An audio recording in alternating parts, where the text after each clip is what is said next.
अपना ध्यान सम्मुख विराजमान श्री श्री 108 श्री परमहंस महान विभूतियों की ओर लगाते हुए और अपनी मुख रचना को पवित्र करने हेतु एक बार ऊंची और मीठे स्वर में बोलिए जयकारा। बोल मेरे श्री गुरु महाराज की जय। बोलो साचे दरबार की जय।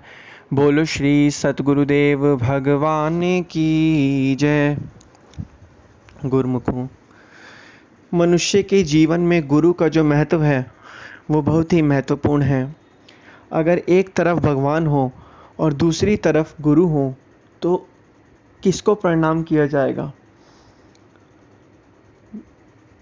मनुष्य जो है, जो गुरु भक्ति करते हैं वो गुरु को ही प्रणाम करते हैं, क्योंकि गुरु ही हमें भगवान तक पहुंचने का रास्ता बताते हैं और गुरु ही हमें सच्च मार्ग का रास्ता दिखाते हैं। और जब हम गुरु को प्रणाम करते हैं तो गुरु का जो है मकसद ही क्या है कि हमें भगवान की प्राप्ति करवाना, और भगवान हमारे अंदर ही विद्यमान है। गुरु हमें उस भगवान के पास ले जाते हैं। ठीक इसी प्रकार एक उदाहरण के तौर पर समझते हैं। जैसे मान लिया एक व्यक्ति जो है बहुत ही गरीब है, लाचार है, उसे बहुत सारे पैसों की ज़रूरत है और उसकी जो दशा है वो बहुत ही ख़राब है, और जहाँ पर वो रहता है उसके घर के नीचे जो है सोना दबा हुआ है। अब एक ध्यान से अनुभव वाली बात है, और उसी समय तुरंत वह बार बार कहता रहता है कि मुझे बहुत पैसों की ज़रूरत है, मुझे धन मिल जाए, मुझे कहीं से मिल जाए धन वगैरह, जिससे मैं अपना जो है कर्जा, अपनी पूरा मुसीबतों को दूर कर पाऊँ। उसी समय वहाँ से एक व्यक्ति गुज़रता है। वह गुज़रता है और व्यक्ति बस गरीब व्यक्ति को कहता है कि भाई ज़रा यहाँ से हटो, यहाँ पे तुम्हारे जहाँ पे तुम रह रहे हो इसके नीचे खजाना है, इस खजाने को निकालने में मैं तुम्हारी मदद कर देता हूँ, जिससे तुम्हारी मदद हो जाएगी और ये जो खजाना है ये तुम्हें मिल जाएगा और तुम अपनी गरीबी को दूर कर पाओगे। फिर दोनों ने जैसे ही वो हटते हैं तो दोनों वो जो है मिल के खुदाई करते हैं, वह खजाना लेके वो उस गरीब व्यक्ति को दे देता है। ठीक इसी प्रकार इससे हमें क्या पता चलता है कि मनुष्य, भगवान भी हमारे अंदर ही हैं।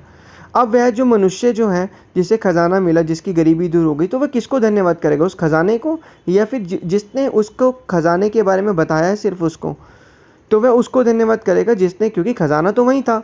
अब खजाने ने आके तो नहीं खुद बताना कि मतलब कि मैं तुम्हारी मदद कर दूंगा, क्योंकि खजाने का रास्ता वह उस व्यक्ति ने बताया। ठीक इसी प्रकार भगवान भी हमारे अंदर ही विद्यमान है। भगवान तक पहुँचने का रास्ता जो है वो वक़्त के संत महापुरुष बताते हैं।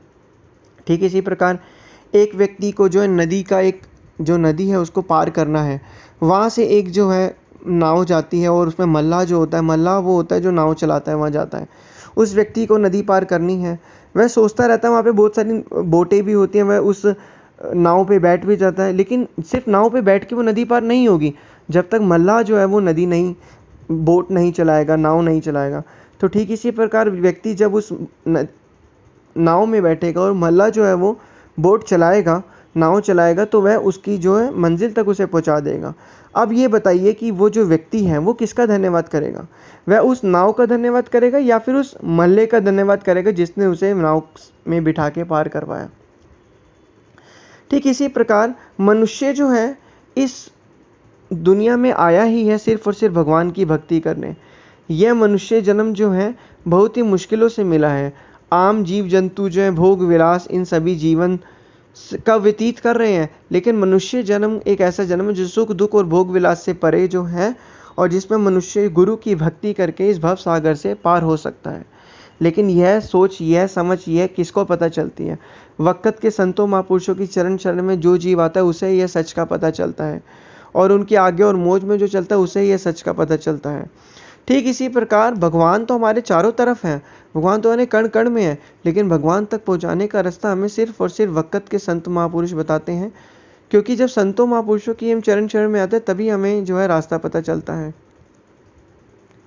अब एक व्यक्ति को कहीं जाना है, रास्ते तो दो हैं उसके पास, उसे पता है कि ये रास्ता भी है जाने का, वो रास्ता भी है। सिर्फ रास्ते का पता होने से, दोनों रास्तों में से पता होने से कि रास्ता कौन सा है कौन सा नहीं, सिर्फ थोड़ा ना कुछ होगा। जब कोई वहाँ से व्यक्ति गुजरेगा, जब उसे बताएगा कि ये रास्ता तुम्हारी मंजिल तक जाएगा, तो वह मंजिल तक जब पहुंचेगा तो उसके बाद शुक्रिया रास्ते का करेगा या फिर उस व्यक्ति का करेगा? वह इस व्यक्ति का शुक्रिया करेगा जिसने उसे उस रास्ते का बताया कि इस रास्ते पर चल के तुम अपनी मंजिल तक पहुंच सकते हो। ठीक इसी प्रकार इस दुनिया में वक़्त के संत महापुरुष इसलिए आते हैं कि वह मनुष्य को रास्ता दिखा दें, रास्ता बताए कि इस रास्ते पे चल के तो है तुम भगवान की भक्ति को प्राप्त कर सकते हो, भगवान की प्रसन्नता को प्राप्त कर सकते हो, भगवान का नाम सुमिरन आराधन कर सकते हो। मनुष्य इस रास्ते पर चल के ही ये चीज़ कर पाता है, लेकिन आम संसारी जीव इस चीज़ों को समझ ही नहीं पाता है और वह मोह माया के बंधनों में बंध जाता है।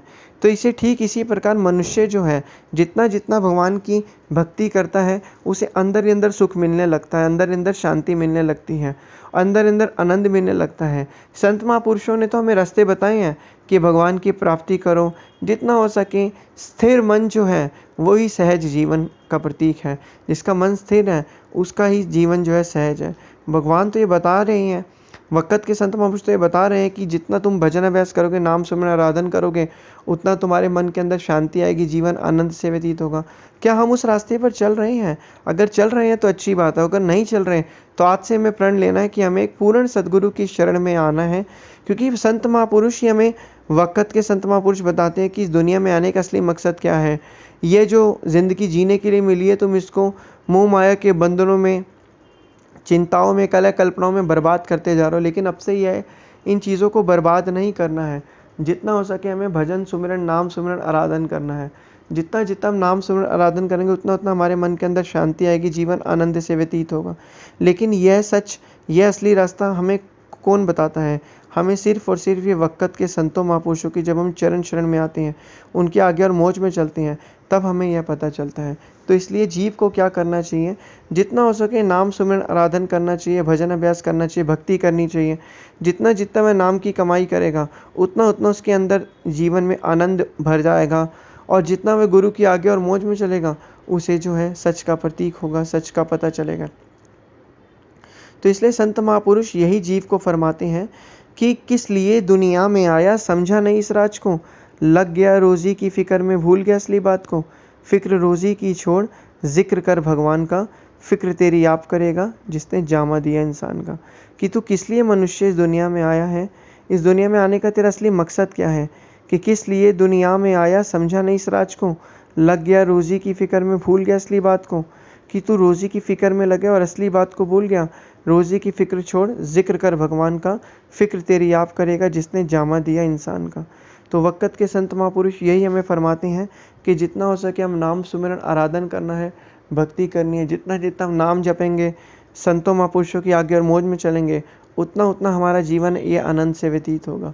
लेकिन यह जो चीज़ जो है सिर्फ़ और सिर्फ संतों महापुरुषों की चरण शरण में आकर ही हमें प्राप्त होती है। तो आज से हमें नाम जपना है, जिससे हमारा ये लोक भी सुखी होगा और परलोक भी सुहेला बनेगा। बोलो जयकारा बोल मेरे श्री गुरु महाराज की जय, बोलो साचे दरबार की जय, बोलो श्री सतगुरुदेव भक्त